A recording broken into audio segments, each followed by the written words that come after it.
it seems to me the other way that you're looking at it is that God is this necessary thing that doesn't need reason or grounding because he's the reason for all things.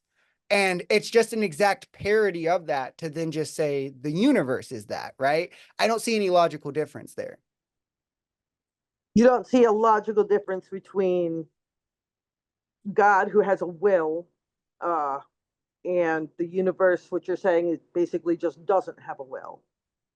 I actually think, if anything, there's more ontological commitments from saying it's God. So if these two things have the same explanatory power, and then positing a God adds more ontological commitments, well, that's reason that I would prior the parsimonious explanation. So you're saying that the barrier for to propose God instead of a universe with no will is, you're saying that it's less compelling to believe in God in those two situations? Well, I think it is, because I think that comes with a long line of other commitments that you have to make that you don't have to make if you just put that the universe is the necessary, right? Well, the will is necessary because if something goes from nothing to ordered and to have rules, uh, you have to have a will there, something that decides. Otherwise, nothing begets nothing. If you, there's no one, there to push start. You have a will is just, you know, a being that is sentient that can actually make a decision. Well, that's If just begging the with question, right? dead matter, or if there is nothing there, then that's just going to Well, continue. that's begging the question pretty clearly, because that's assuming the fact that there is a God that made the universe and or else there would be all these ordered systems in which came about without a mind, right? So like you're kind of just assuming the thing you're arguing to be true there to make the point. But do we have ordered systems? Do you look out in the universe and see that we have rules that matter follows? Yeah, yeah. I mean, I think that we have like logic, we have like laws of nature, things like that that hold. So where do those rules and laws come from? Well, I think there's different explanations for, like, that's a pretty broad question to put into one. I think like laws of nature could kind of be explained by the way that these physical states interact with each other. That's pretty science stuff that I don't know the extent to which I could get into. Logic, I kind of dive into a bit more. I think logic is necessitated by difference. I think there's certain properties of difference that necessitate the three classical laws of logic. That's kind of like the argument I toy with using. I think there's other arguments for it in terms of it being like the necessary preconditions for reasoning. So it's more or less necessary inferences for being coherent. So like rather than it being like objectively true, it's just needed to be coherent. But I think there's different ways to justify these kinds of different things. Hmm. So okay, so okay, protons and electrons are, we say in science, attracted to each other. Um, there's no there's no reason for that to be the case. Okay, they are just two physical things that are, they're dead things going around in the universe. There's nothing in their matter or material that would tell them you want to go there, you want to go to that other thing. So there has to be a rule of the universe that says that you, proton, and you, electron, want to come together. Our whole basis of molecules and atoms and bonding and everything like that, it's based on these things. Those two particles, dead things, need to go together and be attracted. There's no string that holds them together. There's nothing tying them there. They need that rule. And everything on every layer of the universe, there are rules that matter obeys.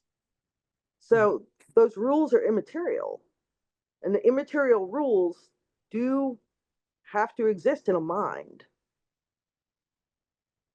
Well, again, that seems to kind of be begging the question, because you're again assuming that God created the universe, because if God didn't create the universe, then all of that is evidence that these things don't have to exist in a mind.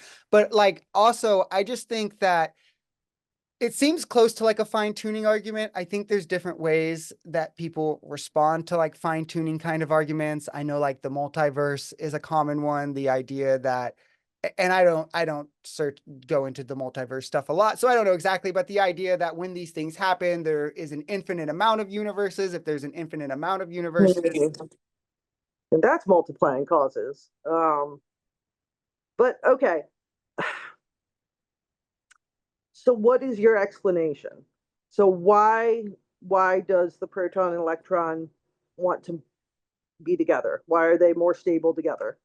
Why does one atom move to another? Why does one molecule attract to another? Why do these things come together and form complex systems? sure. Well, So, I don't know would be my full answer, but if I was to try to surmise, I think that it could just be that that's the way it is. It could be that this is the way these physical states interact with each other. And again, I just think that's a more parsimonious answer because but all that that's I'm not an presupposing. answer. That's not an answer. I mean, they just be, it's just something we observe, but we observe it regularly over and over and over again. So, and we can use Right. And math I'm and we can saying quantify we it. observe it over and over again because of the universe. And you're saying we observe it over and over again because of the universe, because God. So there's more No, steps okay. there. There's more ontological commitments that you have than I have, which makes my explanation more parsimonious with the same explanatory power.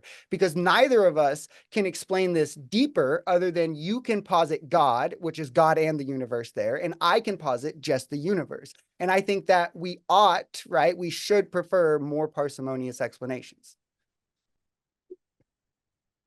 But your explanation lacks sufficient cause here. We look out and we see a rational universe. And you're saying that an irrational thing can cause it.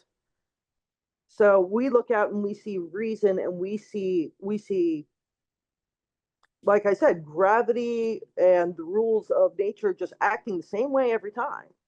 So we see this and it's reasonable and it's rational. But you're saying an irrational thing and a Right, but we non-reasonable also thing. witness systems evolve over time to reach a state of rationality. Like, and I don't know, I guess how deep in the weeds you're necessarily are, but if we take things like evolution, right, things like abiogenesis, then we know that things that we would both consider irrational evolved over time to be us, which are rational beings. So we know that over time systems can evolve to rationality. So this what you're like invoking to be like rational, I guess, composure or whatever of the universe could just be the matter of the systems evolving over the billions of years that they've existed. But there was no reason for them to get together to produce this in the first place.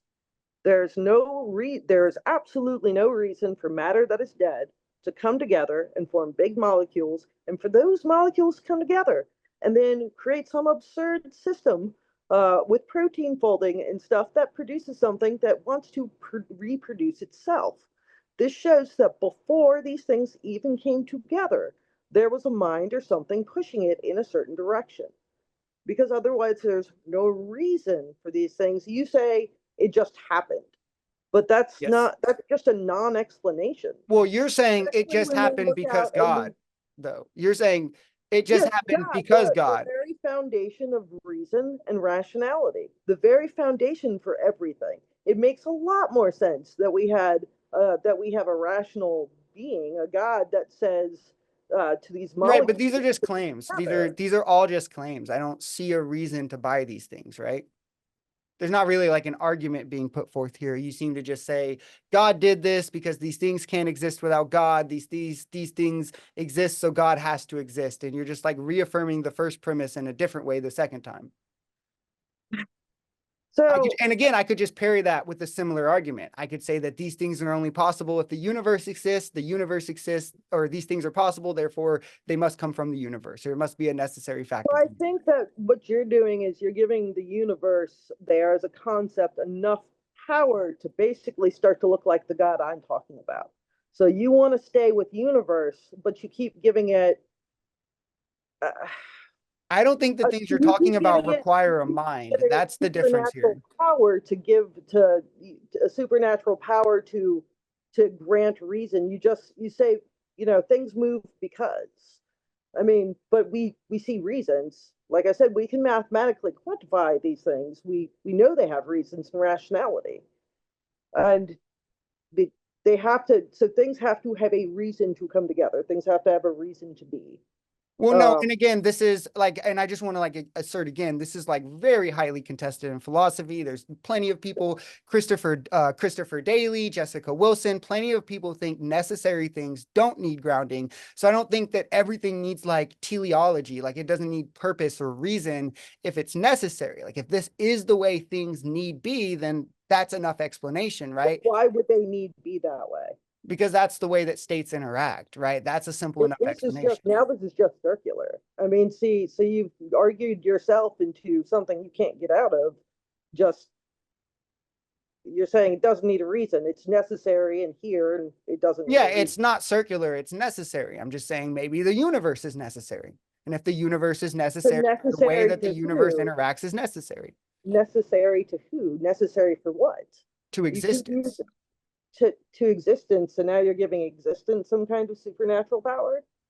What what are we talking about? Wait, hold on. What have I said that's supernatural? We're talking about the laws of nature and stuff. That is definitionally natural, right? Well, the idea that one, like I said, that atoms come together and molecules That's to form life, supernatural. That's not that's a, supernatural. None of that is supernatural. what do you Atoms coming consider, what together. are you considering natural here? Like and supernatural. So I'm sorry, I should be more specific. Material and immaterial. Sorry. You're giving so we're talking about immaterial causes and so Right. yes. But the thing is so if it's natural, then it can be explained by natural processes. And what you seem to be asking is, well, what's the natural process to explain the natural process? And that just feels unintelligible to me. So I'm saying what's the immaterial cause of it? I'm saying what is the supernatural, the immaterial reason for the material happening? I don't know. So I'm saying why? You know, Why I don't know why the laws of nature work the exact way they do, but I'm sure there are explanations for it. and those explanations for it would be God. Well, That's, I mean, I'm sure that's an explanation, right? But like, well, it's either true or not true. That's there either is a God and it's a hard fact, or there's not a God and that is a hard fact. yes, I agree.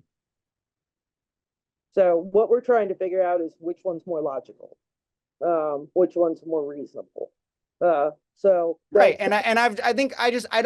I feel like it's just going in a circle because as I've said, yours seems to have more ontological commitments to the brute facts that you're supposing versus the ones that I am. Like everyone has to presuppose some level of brute facts. sure, yes, everyone has And to yours has presuppose more ontological commitments than mine because you have universe and God. And then God in and of itself has a bunch of commitments that you have to agree to, like a divine you're saying mind the or universe whatever, a created being that can itself. exist outside of space and time. Whereas all I have is the universe, right? So it's a But lot yeah, more the universe that parsimonious. can't do anything or decide anything, so I don't see how would ever do anything. Well, that's just an assertion, right? Because again, if God doesn't exist, then all of these things are evidence that the universe can do this without a mind. So you're just asserting, it's begging the question. But You're now you've asserting got what you're yourself arguing for. in a circular argument yourself. I mean, you're saying, well, it's necessary, and Well, so I brute facts are understand. circular, right? So like you're positing God as the circular thing. I'm positing the universe as the circular thing. The difference is you have more ontological commitments positing God than I do the universe. That's what I'm saying.